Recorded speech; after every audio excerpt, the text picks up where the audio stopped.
उनकी दया से व्यवस्था बनाई गई। उन्हीं की दया से ऐसे समय में जहाँ पूछ तूछ में भी समस्या रहती थी, भोजन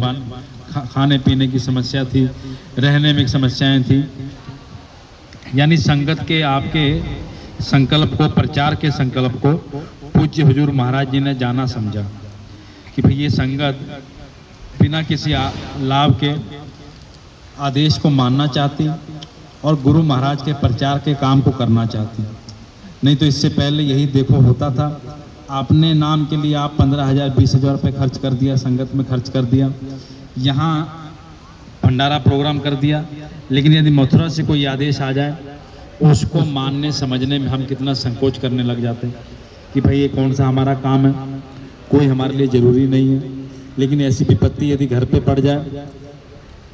उस समय कहाँ से मांग लेके, कर्जा लेके उस काम को पूरा किया जाता। कहने का मतलब यदि मालिक के आदेश को हम अब माने तो ऐसी समस्या निश्चित तौर पे हमारे आपके आगे आंख भी नहीं दिखा सकती, क्योंकि गुरु महाराज का दर्जा निश्चित ही उस जगह से है जहाँ से सारी जीवात्मा उतारी गई, और वहाँ से स्वयं पूज्य गुरु महाराज जी, हुजूर महाराज जी हमारी आपकी जीवात्मा की देख रेख के लिए इस संसार में इस स्थान पे आए, और ऐसे टट्टी पेशाब वाले शरीर में आके हमारी आपकी देख रेख के लिए इतना बड़ा घूम घूम के जन जागरण यात्राएं निकाल के हमारी जीवात्मा की देख रेख के लिए इतना बड़ा काम कर रहे हैं। तो हमारा आपका यही फर्ज बनता कि जो आदेश वहाँ से आए, शाकाहारी प्रचार के रूप में, सेवाओं के रूप में, समय के रूप में, हमें अपने एक समय को निश्चित रूप से उनके लिए देना चाहिए। नहीं तो आज हम आप समझें 2500 वर्षों पहले जब अन्य धर्मों में, मुसलमानों का धर्म नहीं था, ईसाइयों का धर्म नहीं था, और जितने पंथ थे वो जब पंथ नहीं थे तब भी पूजा पाठ होती थी, लोग भगवान को मानते थे। उस समय भी कोई तरीका रहा होगा भगवान को मानने का। आज तो तरह तरह के तरीके आ गए, तरह तरह के धर्म बन गए, इतने इतने धर्म बन गए कि आज यदि उनकी सूची बना भी ली जाए तो उनको याद करते करते पूरी ज़िंदगी निकल जाएगी, लेकिन उन धर्मों का हम आप नाम नहीं याद कर पाएंगे। कहने का मतलब इतना बड़े स्तर पे धर्म के नाम पे हिंदू, मुसलमान, अन्य अन्य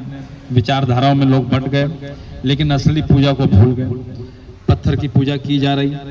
हो सकता है उसमें मान्यता है, अपनी अपनी श्रद्धा भावना है, लेकिन उस पर भी मान के चलो खर्चा तो एक हो ही रहा, उस पर भी कोई अपने हिसाब से आरती पूजा चढ़ा रहा, कोई अच्छे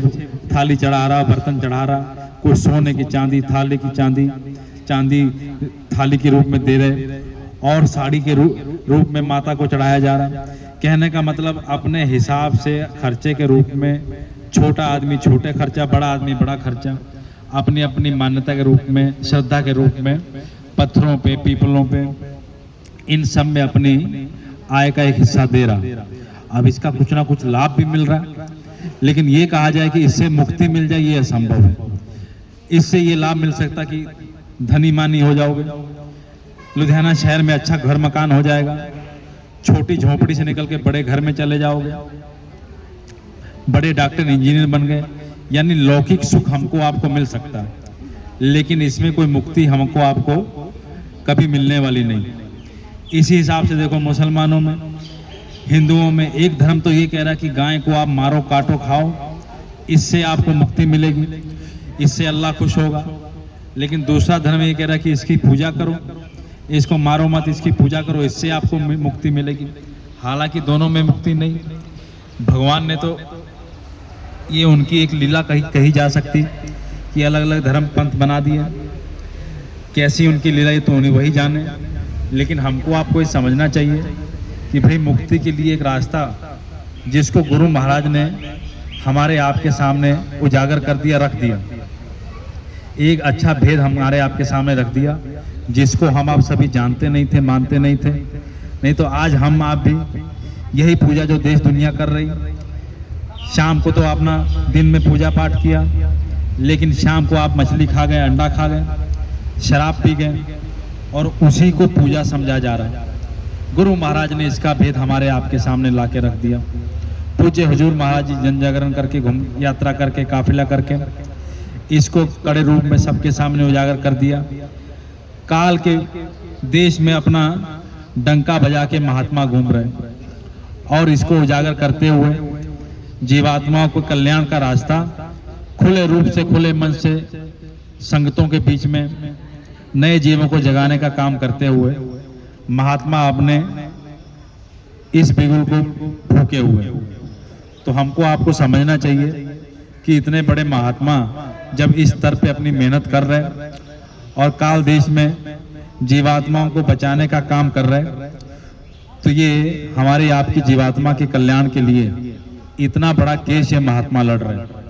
छोटे मोटे ये केस नहीं, कितने समय हमको आपको देखते हो गया, कितने समय से जीवात्मा का केस इस कचहरी में लटका हुआ और महात्मा वकील के रूप में हमारे आपके लिए लड़ाई लड़ रहे हैं। फिर भी ये जीव समझने को तैयार नहीं होता। किसी ना किसी तरह से कोई लड़ाई झगड़ा करते हुए, महात्माओं की बातों को काटते हुए, यानी अज्ञानता में धर्म कर्म को छोड़ते हुए, उसको ना जानते हुए, और यदि समझ आ भी जाए तब भी ये मन उनको भटका देता और अपने रास्ते से भटक जाते। लेकिन फिर भी महात्मा हमारे आपके लिए कि भाई ये हमारे जीव हैं, हमारे बच्चे हैं, इनके लिए कोई ना कोई